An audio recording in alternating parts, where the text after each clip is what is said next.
Hey everyone, this is the LEGO DC Superhero Girls Superhero High School playset. And I want to first address head-on the always controversial decision to go with mini dolls rather than traditional LEGO mini figures.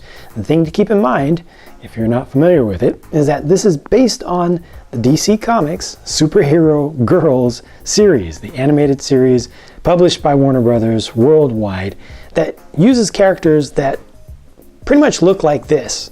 I mean, they're very, very close. Almost looks like that series could have been invented by LEGO to go with the LEGO Friends mini dolls style. And this is definitely so much closer than the traditional LEGO minifigure, proportions and all. These actually look like they come right from the show. The proportions aren't exact. The ones in the show are even taller and thinner with smaller heads relative to the bodies, but LEGO, I think, made an unequivocally good decision here, and all three of these look good. Supergirl on the left, Poison Ivy in the middle, and Lena Luthor, the villainess, on the right, with good prints on all of the parts, good hair pieces. This is just a recolor here.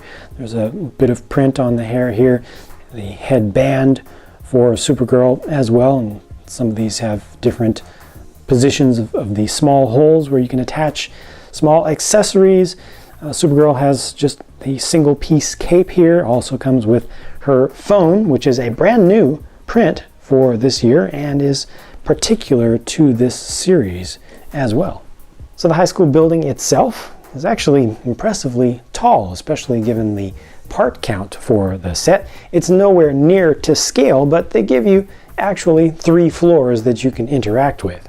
Much of the main tower is built with quarter and half round cylinder pieces for walls to make them very round on the outside, and there are large stickers that you have to apply, and those are clear backed, so you will see a little bit of dust that kind of snuck under there in some spots. That's one thing to be very careful about when you're building this, and especially applying the stickers. They have a good number of these relatively new quarter round 1x1 tile pieces, and at the top they've done a very nice job with the pink transparent colored pieces, including the relatively new pyramid piece up at the top to create the large amethyst crystal, which is something that can also be removed. The side sections are angled out towards you to give it a nicer shape, but you can also hinge these back to make it a little bit more traditional and just a little bit more squared up. The roof on this side has a small garden with what looks like a couple of cabbages up there as well. There's a small garden on this side also, in addition to a pop-up defense weapon emplacement that can be rotated around. It's a disc launcher turret that works with these 2x2 sized printed discs. So there are a couple of them in this set, one for Supergirl, one for Ivy, and you just load those from the back. That's ready to go. Rotate this around to aim, and then just push again to fire that out. And you can also make this go away, just kind of hide it away when it's not needed. Around the back, this is a small classroom with a couple of tiered seats with tables that have some digital documents showing on the touchscreen displays on the tops. That's Poison Ivy's pet plant, Frankie, there. I'll show you a little trick with that in just a second. And up towards the front, it looks like there's a screen or holographic projection that has come down from the ceiling, and I believe that's supposed to be the principal giving an announcement. The funny thing about Frankie is that when Poison Ivy gives it a little bit of liquid fertilizer, he can grow and convert into his larger form, where he also becomes more protective, a little bit more angry, and he's now able to walk around on his own because they do include these extra pieces of foliage to help him to grow like that.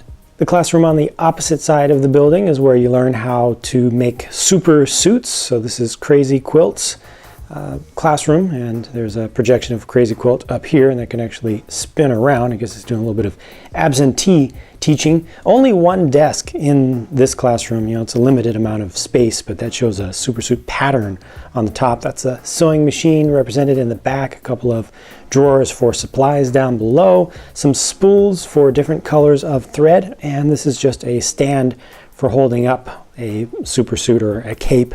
They actually include a second cape here just in a different color, so you can swap that out, put that onto Supergirl there if you want, or use it with another figure if you have one, and the rest of the detail in the background there is just a big sticker. There's also a random rolling cart with a drawer that can be used with either of the classrooms, and that has a small tool in it. It could be used as pliers or something.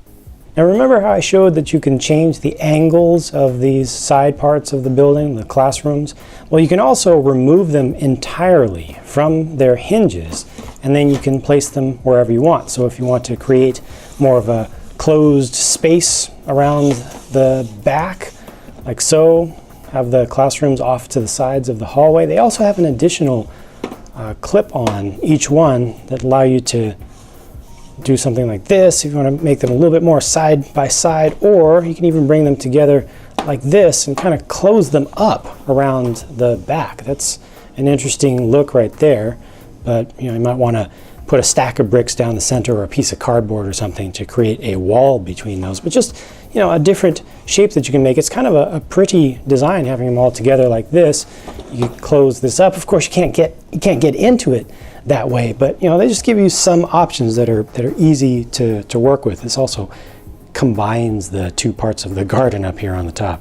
In the center of the ground floor of the main building, you've got the locker hall area, and they've got stickers on different lockers to represent different main characters from the series. Nothing inside of these right now, but the idea is that if you buy more sets and you collect more of the figures, you can start to identify small accessories or things that kind of go with them that you can then put into those to represent them. The next floor up is a little odd looking and fairly empty, but I'll actually skip over that and come back to it in a minute when it's going to make a lot more sense. At the top floor is a cafe area, so it just has a couple of seats there and a big TV on the wall. Now there's this conspicuous dial off to one side, and that has a transformative feature to it. So let me show you exactly how that works. I'm going to put Poison Ivy onto her motorcycle, and we'll see this more closely in just a minute. But this parks here, so it kind of works like a garage area. And when I turn this dial, it's going to completely transform the building. Well, maybe not completely, but quite a lot of it. It's actually fairly surprising what all happens. So watch the top of the building and the front of it. All this happens just from turning this dial here on the side. I'm just turning it. Out comes Poison Ivy. All of this moves back. This large front facade comes down as a ramp. Poison Ivy's motorcycle just drives off on its own, and it unveils a turret system up here. That's actually two of Lego's stud shooters that are just side by side, and you can fire the two of them at the same time by pushing this boom button up on the top. And it's actually set up with this chain, so that gets fired off kind of like a bola set. This actually goes kind of spinning through the air. So that's a nice use of those pieces. To get a figure back in there, you can see around this side here, you can bring the TV up, and then that gives you a little access back there. It's probably best to just move the table out of the way entirely, and then you can have a figure just stand right about there to represent, somebody who's actually manning the turret. So here's what that looks like from the front. Poison Ivy's motorcycle is a pretty simple build, but it looks much better on this side where it's built up a bit more. Uses a couple of stickers, and there's a shooter on one side which uses plants as ammunition. So they give you some extra pieces to fire out, and that just works by pushing the button on the top and off it goes. Luther's jet, as they call it. I'm not sure if it's actually a jet, but it has a big grabber claw arm on the front, which can be articulated quite a bit. You can angle it down, you can bring it up, and these claw fingers open and close quite a bit. Those can be used to grab onto the amethyst, to try to steal the amethyst from the top of the high school. So it just grabs on like that and would be able to pull it straight off. So that's something you need to defend against. Can't really fold this up too much to get it out of the way while you're flying, but the side pods, the engine pods here, can rotate to bring it into a horizontal flight mode, so it kind of switches between flying more like an airplane and then flying more like a helicopter as it gets up to the amethyst to get a good grasp on it. Has a heads-up display that's done with a sticker on the front of the canopy there. The canopy just rotates forward to easily put the figure in there. And we've got a couple of stabilizers on the back. It's just pretty smooth around the back, not too much detail. These pieces here for the engine pods are done in gunmetal gray. Lastly, the set includes a couple of crypto mites in different sizes. These have printed faces on the front. The faces are the same. They just change the overall shape and size and some of the colors from set to set. This is a type of massing enemy that was invented specifically for this Superhero Girls series, and they've got ray guns or laser pistols. In the event that Luther is able to take over the high school, at least temporarily, she can also change the banners at the front because, you know, vanity and all. For me, there's a lot to like about this set, starting with the mini dolls. You know, they're just a very good representation of the source material. The building, I think, has been brought down to Lego scale very well. It still has a nice amount of depth to it, a nice amount of solidness. I like the colors.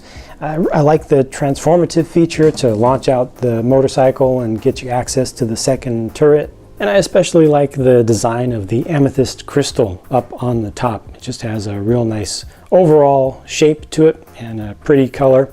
And they've made it easy to remove for the play feature of it being stolen away. The things I like least are the absence of teacher figures for the classrooms and the storage bay for Ivy's motorcycle. You know, it performs a function when you use that feature, but when you're not using it, I wish there was something you could put here instead, you know, to actually turn this into a room. Maybe use it as a restroom or something. That's it for my thoughts about this set. Now it's your turn to share what you think about it. Leave a comment with your opinions down below, and I'll talk to you again soon. Thanks for watching.